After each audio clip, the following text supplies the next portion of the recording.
welcome to Tooth Be Told, where Kristin Linder, veterinarian and diplomate of the American Veterinary Dental College, chats with veterinary dentistry experts who spill the secrets behind the smiles.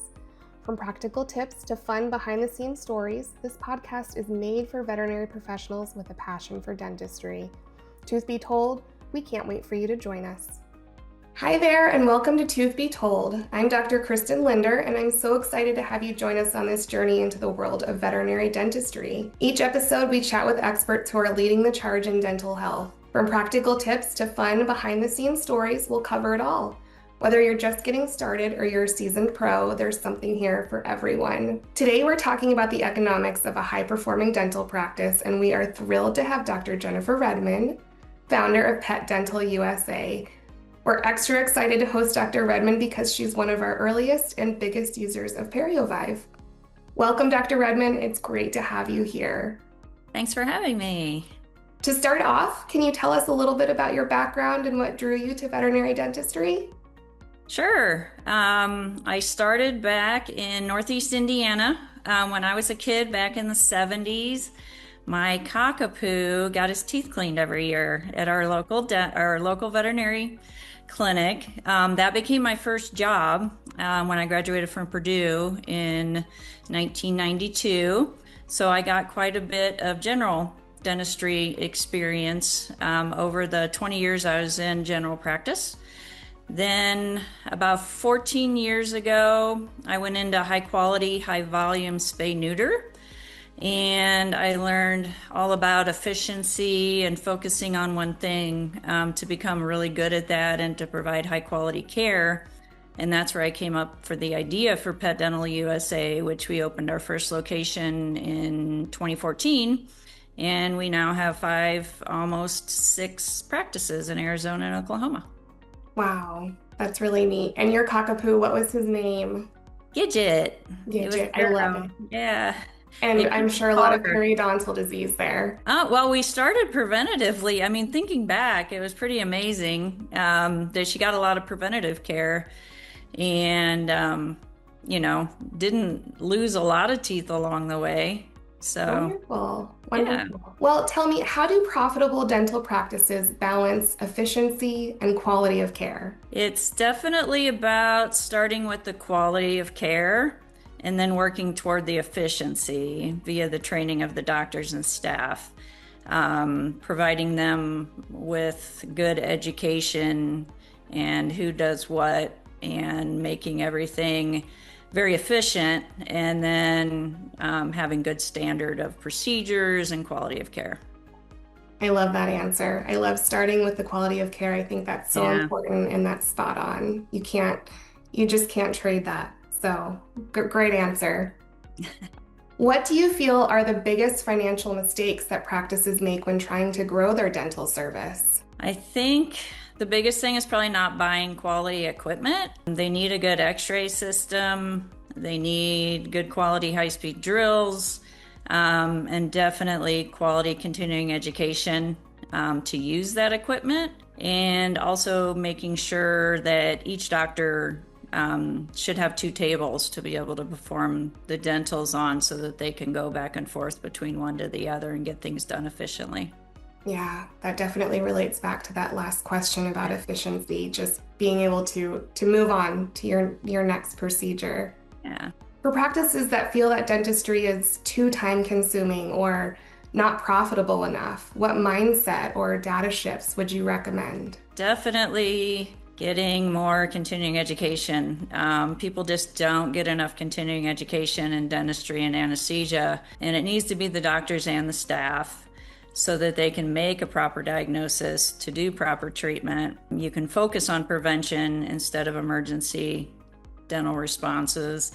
And again, going back to if they have 2 tables, instead of doing, like I used to have to do another surgical procedure in another room while my dental is going on, if you have 2 dental tables going, the surgeon can focus on that. And you can have we call it one repeat dental, where we've done them before. So we're pretty sure they're not going to need a lot of treatment.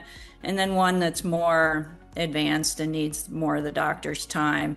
And if we're going back and forth between them and then making sure those tables are staffed appropriately for the doctor as well, because you shouldn't be having a technician doing anesthesia and the dental at the same time.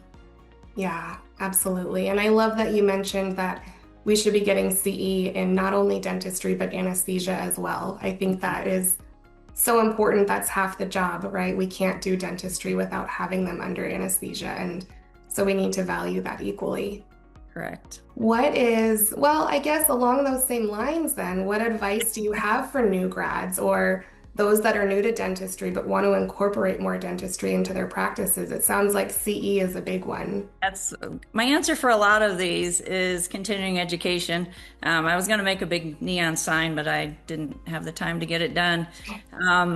Going to the Veterinary Dental Forum, most general veterinarians don't know that that's a thing.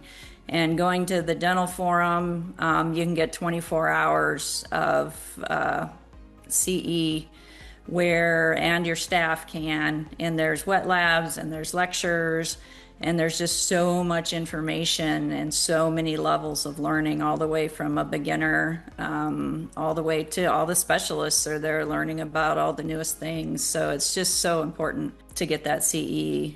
There's also some specialists will have their own wet labs and education at different areas around the country too. So looking into that. Yes, great advice. CE and more CE. We don't stop learning, do we? Nope.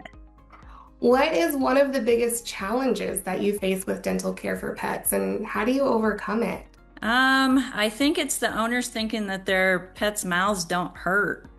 They still say it to me all the time, and they come to our clinic seeking dental care. They know what they're there for.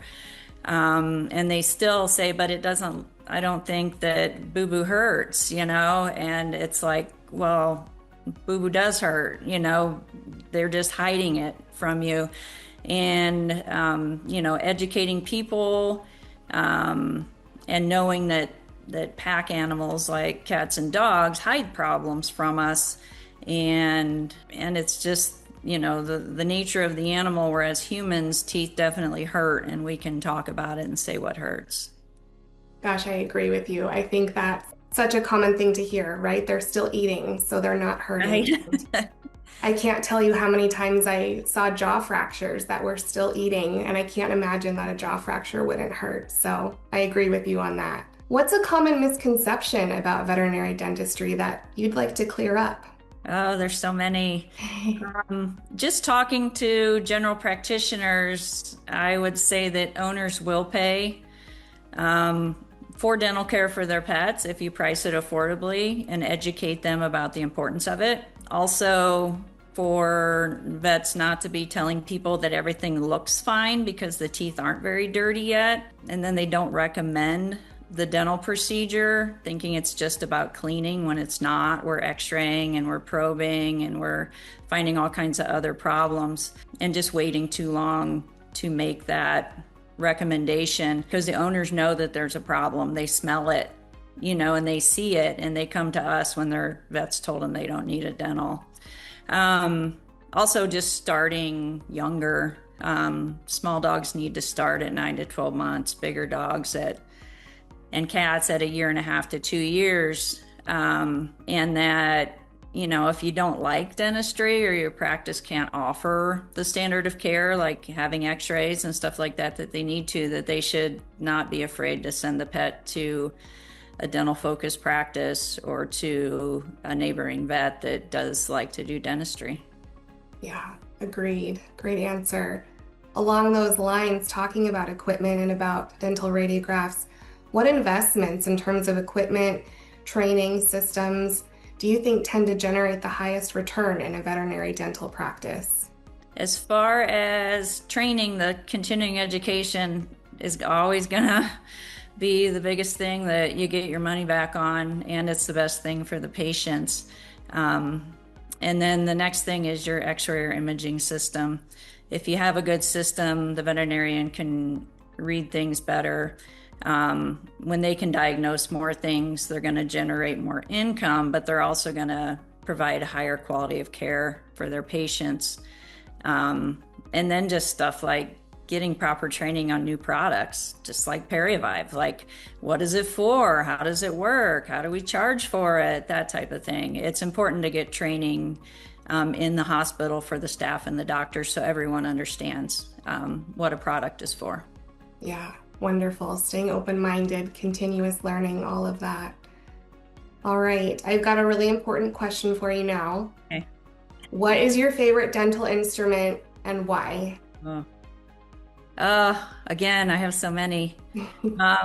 I would say my very favorite thing that I didn't discover until like 10 years ago is the Sislak periosteal elevator, the EX52. And it has a small end and a large end, and it's more of a beaver tail. So it's sharp on the top, and then it's rounded on the sides so I don't tear my envelope flaps. So you can go in, and it has the large side for large dogs and the small side for cats and small dogs, and I use that a lot to make nice flaps. The other thing would be my high-speed drill that has the swivel and the LED, just to improve ergonomics with my hands and wrists and arms, because the drill is swiveling as you're moving it around. And I love my little true 1 millimeter luxator for cat incisors. It's really hard to find a 1 millimeter. Usually they're 1.3, 1.4, or something like that. And they do actually have 1.0s out there. And then if I can go on, one more, the conical Arkansas stone for sharpening my luxators and elevators. I keep one in my kit because sometimes you need to sharpen during a procedure, not just between procedures. So keeping things sharp, super important. Yeah. I'm so glad you mentioned that. That's so important. I think part of the frustration with dentistry are dull instruments, and dentistry shouldn't be awful, right? We should be able to enjoy it, and having sharp instruments, I think, is really important. That's a key. Yeah. So, yeah. Excellent. Any other thoughts to share with us today? Just how much I've enjoyed finding out about PeriVive and how much it's improved the care that we can provide our patients, because it provides not only improvement in healing, but in humans with extractions, it decreases their pain after surgery. And I just think that's so important, because animals don't tell us that they're in pain, and it's just another modality that we can use for that, but we're just finding so many uses for it, and the clients are very open to it, and it's very easy to use. So that's been a game changer for us, because we've been using it for over a year now. I love that. Thank you so much, Dr. Redmon. Thank you for joining us today. Thank you for sharing your expertise. It's been a pleasure learning from you. And thank you to our listeners for tuning in to Tooth Be Told. If you're passionate about veterinary dentistry, don't forget to check out more episodes and resources on periovive.com. Take care, and we'll see you next time.